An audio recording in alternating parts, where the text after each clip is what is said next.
Hello students, আমি তোমাদের প্রিয় নীতিশ স্যার জ্ঞানজ্যোতি কোচিং সেন্টারের পক্ষ থেকে তোমাদের প্রত্যেককে জানাই স্বাগত। আজকে আমি তোমাদের সঙ্গে যে বিষয়টি আলোচনা করবো সেটা হচ্ছে সেকেন্ড সেমিস্টার মেজর সোশ্যোলজি। তো স্টুডেন্টস, তোমরা জানো যে আমি তোমাদের ধারাবাহিকভাবে প্রতিটা ক্লাস নেওয়ার চেষ্টা করছি সেকেন্ড সেমিস্টার মেজর সোশ্যোলজির। তো তোমরা অবশ্যই আমাদের চ্যানেলটিকে সাবস্ক্রাইব করো, পাশে থাকা বেল আইকন অল প্রেস করো, যাতে নেক্সট টাইম থেকে কোনো ভিডিও আপলোড করলে তার নোটিফিকেশন তুমি সবার আগে পেতে পারো। এছাড়া তোমরা যারা ভাবছো যে অনলাইনে আমাদের কাছে পড়বে, তারা অবশ্যই যোগাযোগ করতে পারো আমাদের অনলাইনে কোর্স করার জন্য 6295916282 এবং 7076398606 নম্বরে সরাসরি আমাদের সঙ্গে যোগাযোগ করতে পারো। তোমাদের টোটাল কোর্স ফি রয়েছে মাত্র 999 রুপিস। এই 999 টাকার বিনিময়ে তোমরা পাচ্ছ মেজর, তোমরা পাচ্ছ মাইনর, তোমরা হচ্ছে এমডিসি, ভিএসসি, এসইসি এবং এইসি। পুরো প্যাকেজটা পাচ্ছ কত? 999 টাকায়। তো দেরি কিসের? আজই যোগাযোগ করো আমাদের জ্ঞানজ্যোতি কোচিং সেন্টারে। পরীক্ষার কিন্তু আর বেশি দিন সময় নেই। চলো শুরু করছি আজকের ক্লাসটি। এবং আজকের আলোচনার বিষয় হচ্ছে ফিচার্স অফ জয়েন্ট ফ্যামিলি। যৌথ পরিবার ব্যবস্থার কি বৈশিষ্ট্য রয়েছে সেটা নিয়ে আজকে আলোচনা করবো আজকের ক্লাসটিতে। তো ধৈর্য ধরে শেষ অবধি ভিডিওটি দেখবে কিন্তু, তার কারণ যদি না দেখো তাহলে কিন্তু জয়েন্ট ফ্যামিলি সম্পর্কে কিছু বুঝতে পারবে না। তোমরা অনেকেই জানো যৌথ পরিবার বা জয়েন্ট ফ্যামিলি, যেখানে স্বামী স্ত্রী, যেই পরিবারের স্বামী স্ত্রী থেকে শুরু করে স্বামীর ভাই বোন সকলে মিলে একত্রিতভাবে একই ছাদের নিচে বসবাস করে, তখন তাকে আমরা কি বলি? তখন তাকে আমরা বলি যৌথ পরিবার। অর্থাৎ বাবা মা স্বামী স্ত্রী প্রত্যেকটা পরিবারের যত সদস্য হবে, সমস্ত সদস্যরা যদি একই ছাদের নিচে সকলে মিলিতভাবে বসবাস করে, তাহলে আমরা তাকে জয়েন্ট ফ্যামিলি বলছি। এবারে জয়েন্ট ফ্যামিলির কিছু গুরুত্বপূর্ণ বৈশিষ্ট্য আমরা লক্ষ্য করতে পারি। কি সেই বৈশিষ্ট্যগুলো? চলো জেনে নেওয়া যাক। প্রথমত আমরা বলতে পারি বৃহৎ আয়তন। এবার দেখো, যৌথ পরিবার যেহেতু অনেক মানুষ একই ছাদের নিচে বসবাস করে, সেহেতু কিন্তু সকলে মিলে কিন্তু পরিবারটা অনেক বৃহৎ আয়তন হয়ে দাঁড়ায়। যেমন মনে করো আজকে আমি আছি, আমার ভাই আছে, সাপোজ মনে করো আমার দাদা আছে, আমার বোন আছে, এবং মনে করো আমাদের ওয়াইফ আছে, তাদের সন্তান সন্ততি আছে, বাবা মা আছে, এবং সকলে মিলে ভাস্তা ভাস্তি সকলে মিলে কিন্তু জয়েন্ট ফ্যামিলিটা গড়ে ওঠে। এবং জয়েন্ট ফ্যামিলিতে কি দেখি আমরা? আয়তনটা বড় আকারে লক্ষ্য করতে পারি। অর্থাৎ একই ছাদের নিচে অনেকগুলো ফ্যামিলি যেহেতু থাকছে, সেহেতু অনেকগুলো একক পরিবার নিয়ে তৈরি হচ্ছে যৌথ পরিবার। তাহলে যৌথ পরিবারের আয়তন কিন্তু অটোমেটিক্যালি বড় হয়ে যাচ্ছে। এবার আমরা পরবর্তী যে পয়েন্ট আলোচনা করবো সেটা হলো বংশানুক্রমিক গভীরতা। দেখো, যৌথ পরিবারে কিন্তু বংশানুক্রমিক গভীরতা লক্ষ্য করা যায়। কেমনভাবে? এই যে মনে করো বংশানুক্রমিক পরস্পরভাবে বংশ অনুক্রমিকভাবে কিন্তু মনে করো আমার সন্তান, তার সন্তান, এইভাবে করে করে করে করে একটা বংশানুক্রমিক গভীরতা কিন্তু আমরা লক্ষ্য করতে পারি জয়েন্ট ফ্যামিলির মধ্যে। ওকে, নেক্সট বলছে অভিন্ন আবাসন। অভিন্ন কথার অর্থ কি? যেটা আলাদা নয় বা যেটা ভিন্ন নয়। আবাসন মানে থাকবার জায়গা বা বসবাসের জায়গা।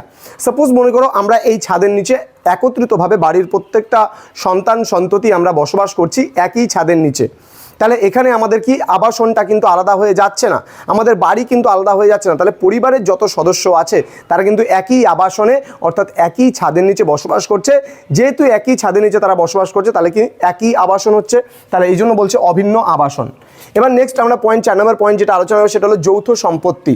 যৌথ সম্পত্তি কি? তুমি যদি যৌথ পরিবারগুলোতে খুব ভালো করে লক্ষ্য করো, তাহলে কিন্তু দেখতে পাবে এখানে কিন্তু সম্পত্তিটা একত্রিতভাবে। কেমন বলছি? এখানে কিন্তু ভাগাভাগির কোনো ব্যাপার নেই।